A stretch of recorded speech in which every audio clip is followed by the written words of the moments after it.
नमस्कार, एमएच1 प्राइम के इस खास शो में आपका स्वागत है। मैं हूं आपके साथ वरुण गोयल।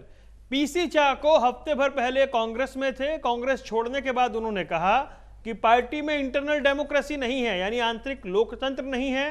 उन्होंने ये तक कह दिया कि ठेकेदारी प्रथा जैसा कुछ चल रहा है। G23 में अभी आपने देखा उनका विरोध चल ही रहा है। ऐसे में एक और नेता ने कांग्रेस छोड़ दी है, तो क्या वाकई कांग्रेस में आंतरिक लोकतंत्र खत्म हो रहा है जैसा पीसी चाको कह रहे हैं, या कांग्रेस संकट के बड़े दौर से गुजर रही है और अवस्था नहीं बदल रही है? बड़ा सवाल है। दो खास मेहमान हमारे साथ जुड़ गए हैं। शुभेंदु अवस्थी जुड़े हैं, भारतीय जनता पार्टी से, आपका स्वागत है। और ऋषि मिश्रा जुड़ गए हैं, राजनीतिक विश्लेषक हैं, आपका भी स्वागत है। ऋषि मिश्रा, सबसे पहले आप ही के पास में आना चाहूंगा। पीसी चाको कह रहे हैं आंतरिक लोकतंत्र खत्म हो गया है, G23 का वो समर्थन कर रहे हैं।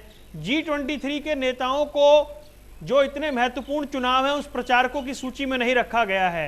हो क्या रहा है कांग्रेस में? देखिए, कोई भी व्यक्ति पार्टी में जब रहते हैं तो वो पार्टी का इंटरनल डेमोक्रेसी, कोई व्यक्ति पार्टी छोड़ देते हैं तो उसको पार्टी में कई खामियां नजर आती है। पीसी चाको को केरला से उठा के पार्टी ने क्या क्या नहीं जिम्मेवारी दिया, जनरल सेक्रेटरी तक बनाया, दिल्ली के इंचार्ज थे। दिल्ली में कांग्रेस का क्या हाल कर दिए पीसी चाको साहब, आपको मालूम होगा। और जहाँ तक G23 एक काल्पनिक आपने ग्रुप जो बनाया है, यदि उसी का बयान आपने कहा, कोट किया है, तो उसी G23 के जो नेता आनंद शर्मा हैं, उन्होंने पीसी चाको के पार्टी छोड़ने पे क्या कहा, तो ये आपको मालूम होगा वरुण भाई। तो किसी के पार्टी छोड़ने से पार्टी कांग्रेस पार्टी अपने आप में एक महासागर है, महासमुद्र है, और किसी के छोड़ने से पार्टी पर असर नहीं पड़ता है। और पीसी मिश्रा साहब, आपसे उम्मीद नहीं थी कि आप ये कहेंगे कि असर नहीं पड़ता है।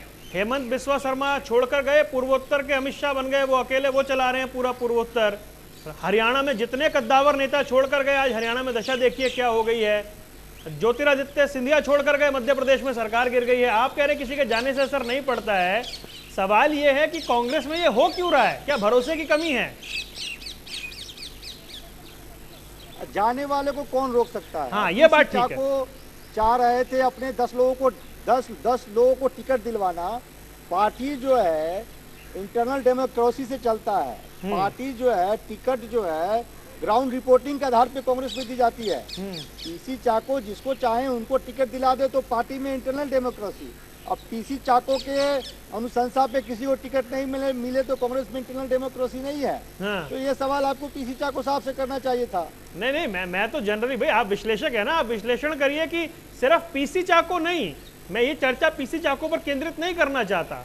सवाल ये है कि कांग्रेस में चल क्या रहा है। शुभेंदु अवस्थी के पास में आना चाहूंगा। शुभेंदु अवस्थी, क्या आप लोग खुशकिस्मत हैं कि आपके सामने ऐसा विपक्ष है जिसमें रह करके दरारें देखने को मिलती हैं? देखिए, विपक्ष में जहाँ तक आप कांग्रेस की बात कर रहे हैं तो हम बहुत अच्छी तरीके से कहते हैं कि ये पार्टी में बिल्कुल भी डेमोक्रेसी नहीं है। अभी से नहीं, 1938 में जब सुभाष चंद्र बोस थे तब से लेके आज तक कोई डेमोक्रेसी नहीं है। आज़ादी के बाद नेहरू जी ने संभाल ली यदि सत्ता, तो उसके बाद उनकी बेटी और फिर उनके बेटी की बेटी, और इस तरीके से पूरा चल रहा है। आजकल भी भाई बहन और उनकी माँ, ये कांग्रेस है। जो लोग इसको पसंद करते हैं, माँ बहन और माँ के सामने नतमस्तक होते हैं, ज़मीन पे लेट जाते हैं, वो कांग्रेस में रहते हैं। जो लोग उसमें सुधारवादी बात करते हैं उनको हटा दिया जाता है, उनको निकाल दिया जाता है। और G23 इसका एक बहुत बड़ा उदाहरण है। और इसमें किसी और की गलती नहीं है, क्योंकि कांग्रेस ने कभी भी आज़ादी के बाद जो कांग्रेस की सत्ता थी, आप ये भूल गए होंगे, जो ये बता रहे थे हमारे एक विशेषज्ञ जी कि कांग्रेस में ऐसा आना जाना लगा रहता है। सीताराम केसरी जी के साथ क्या हुआ था? 1900 उनके कपड़े फाड़ दिए गए थे, कमरे में सील कर दिया गया था। तो उस पार्टी की डेमोक्रेसी की बात ना करें जहां डेमोक्रेसी के नाम पर खाली परिवारवाद है। ठीक है मिश्रा जी। वरुण भाई, मैं अवस्थी जी के सवालों का जवाब देना चाहूँगा। भाजपा कम से कम कांग्रेस को तो ना बताए कि इंटरनल डेमोक्रेसी क्या होता है। इंटरनल डेमोक्रेसी के नाम पे आडवाणी, यशवंत सिन्हा, जसवंत सिंह, शांता कुमार को घर बैठा दिया जाता है एक उम्र के नाम पे, कि एक खास उम्र के बाद जो ये लोग जो हैं मार्गदर्शक मंडल में रहेंगे। तो अवस्थी साहब को बताना चाहिए कि मार्गदर्शक मंडल जब से बना है एक बार ही बैठक हुआ है, नंबर 1। नंबर 2, 75 साल यदि एज का क्राइटेरिया है तो अभी केरला में श्रीधरन साहब को टिकट कैसे दे दिया भाजपा ने? तो भाजपा जो कहती है खुद नहीं करती है। आप श्रीधरन साहब 85 साल के हैं, उनको किस आधार पर टिकट दिया गया? यदि उम्र ही एक फैक्टर है तो लाल कृष्ण आडवाणी श्रीधरन साहब से ज़्यादा फिट हैं, शांता कुमार ज़्यादा फिट हैं, यशवंत सिन्हा ज़्यादा फिट थे। तो भाजपा में खुद इंटरनल डेमोक्रेसी नहीं है। और इनसे पूछिए क्या जेपी नड्डा चुनाव पार्टी का चुनाव लड़के अध्यक्ष बने हैं, या अमित शाह लगातार 2 बार अध्यक्ष रहे, कोई चुनाव पार्टी का संगठन का चुनाव लड़के अध्यक्ष बने थे? तो पार्टी में भाजपा में खुद इंटरनल डेमोक्रेसी नहीं है। और ये बात किसी से छुपा नहीं है। फिर वापस माता जी बन गई, अब वापस पुत्र को बनाने की बात हो रही है, ऐसा तो कम से कम नहीं रहा ना।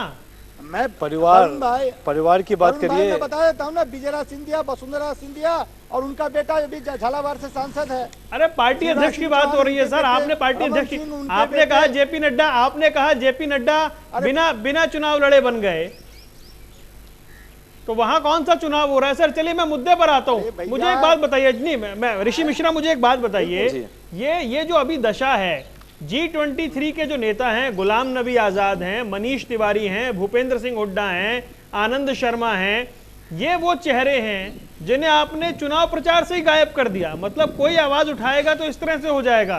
क्या कांग्रेस ऐसे चल पाएगी क्या? अब कांग्रेस पार्टी क्या करेगी, क्या डिसीजन लेगी, ये वरुण भाई से पूछ के करेगी क्या? नहीं तो विश्लेषक के तौर पर विश्लेषण तो करिए, आप जज्बाती हो जाते हैं। होगा कौन स्टार प्रचारक नहीं होगा? ये कांग्रेस की विषय आप या हम डिसाइड नहीं करेंगे कि कांग्रेस का इंटरनल फंक्शन कैसे। सर हमारा तो काम ही ये है ना, वहाँ के जो अध्यक्ष कैसे करेंगे। कैसी बात कर रहे हैं मिश्रा जी, हमारा तो काम ही यही है। नहीं, आप इस पे सजेशन दे सकते हैं। नहीं, हम इस पे हम क्यों सजेशन दें सर? हम तो विश्लेषण करने बैठे हैं, विश्लेषक आप हैं। अब मैं पूछ दूं दिनेश त्रिवेदी को क्यों नहीं भागा? दिनेश त्रिवेदी बंगाल के इतने बड़े नेता हैं भाजपा के, अभी ज्वाइन किए हैं, उनको स्टार प्रचारक क्यों नहीं बनाया है? इस पर क्या जवाब है आपका? अरे वो तो चुनाव ही लड़ रहे हैं, भारत के रेल मंत्री रहे हैं, और बंगाल से दिनेश त्रिवेदी कहाँ चुनाव लड़ रहे हैं? अच्छा, दिनेश त्रिवेदी कह रहे हैं आप? ठीक है भाई, ठीक है। शुभेंदु अवस्थी आपको जवाब देना चाह रहे हैं, चुनाव लड़ रहे हैं। ठीक है शुभेंदु अवस्थी। वरुण जी, मैं इनको बताना चाहता हूँ कि ये कांग्रेस के प्रवक्ता हैं या राजनीतिक विश्लेषक हैं? ये मिश्रा जी मेरे को तो ये राजनीतिक विश्लेषक कम और कांग्रेस के प्रवक्ता है। आपने जो परिचय कराया इनका कि ये राजनीतिक विश्लेषक हैं, तो मेरे को ये कहीं से भी राजनीतिक विश्लेषक नहीं लगते हैं। कांग्रेस के जाने माने हैं और उनकी बातों से ऐसा लगता है कि ये कांग्रेस के प्रवक्ता हैं। पहला पॉइंट। दूसरा पॉइंट, मेरे यहाँ पे यदि भारतीय जनता पार्टी में चाय वाला प्रधानमंत्री बन सकता है, नड्डा जी बन सकते हैं यदि पूरे देश के अध्यक्ष, और जो मंडल अध्यक्ष थे आदेश गुप्ता जी, भाजपा के अध्यक्ष। हाँ, भाजपा के अध्यक्ष। भाई साहब, मैं भाजपा की बात कर रहा हूँ, मैं कांग्रेस की बात नहीं कर रहा। कांग्रेस का बंदा भी नहीं चाहते हैं हम लोग। आदेश गुप्ता जी जो एक छोटे से कार्यकर्ता थे और मंडल अध्यक्ष थे, उनको पार्टी ने अध्यक्ष बनाया दिल्ली का। तो ये भारतीय जनता पार्टी ही है। और जहाँ तक कि ये कह रहे हैं कि हमारे पुराने लोगों को, कोई भी पुराना लोग, एक इतने बड़ा जब परिवार होता तो एक आध लोग नाराज होते हैं। सुनिए जी, सुनिए, मार्गदर्शन मंडल से बैठक की कोई जरूरत नहीं है। हम मार्गदर्शन अपने आप लेते रहते हैं। सुन तो लीजिए, आप कांग्रेस और कांग्रेस के लोग अपने उसमें ध्यान दें। जसवंत सिंह का क्या हाल है भाई? बहुत अच्छे हाल गए। जसवंत सिंह का लड़का भाजपा के अंदर मिनिस्टर है। जसवंत सिंह का लड़का भाजपा के अंदर, यशवंत सिन्हा का लड़का भाजपा के अंदर मिनिस्टर है। हम सब लोग अभी मिनिस्टर है भाई, अभी नहीं, अभी तक तो थे ही। कब थे? पिछले बार की उसमें, मोदी जी की उसमें क्या बात कर रहे हैं? मैं ये कहना चाह रहा हूँ कि इन सब लोगों को खाली कहानी कहनी है अपने घर में, भाई बहन और माँ, भाई बहन और माँ। सिन्हा का बेटा मंत्री नहीं है, सांसद है हजारीबाग से। मिश्रा जी, हाँ जी, क्या कांग्रेस अपनी गलतियों से सबक नहीं ले पा रही है? आपका विश्लेषण क्या कहता है? देखिए, एक बात बिल्कुल सही है, जिन लोगों ने पार्टी में योगदान दिया है, यदि किसी बात की नाराजगी है तो उस नेता को उस नेता को पार्टी के इंटरनल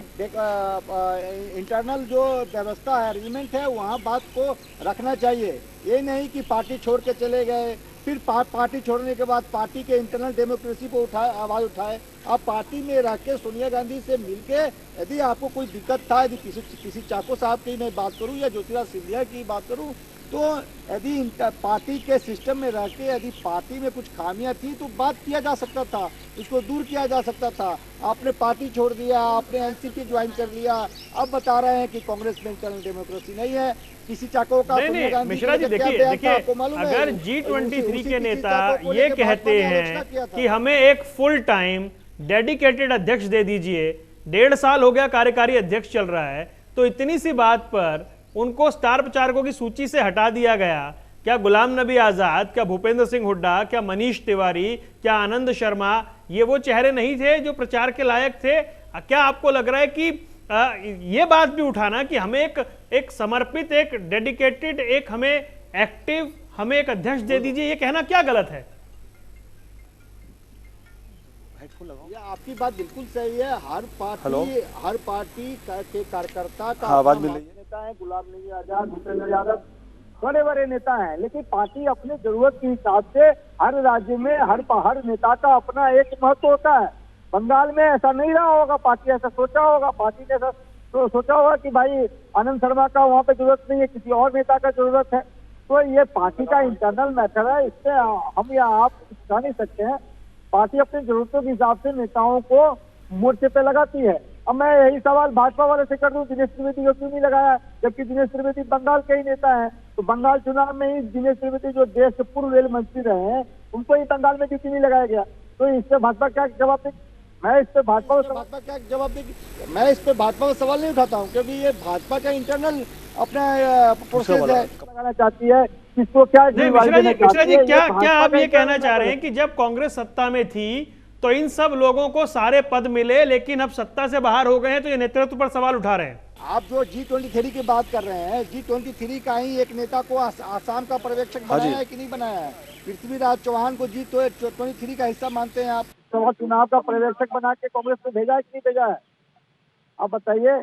तो ये पार्टी का अपना ये इंटरनल डेकोरम होता है कि किस व्यक्ति का क्या टैलेंट है, किस व्यक्ति का क्या महत्व है, उसके अकॉर्डिंग पार्टी के नेताओं का उपयोग किया जाता है।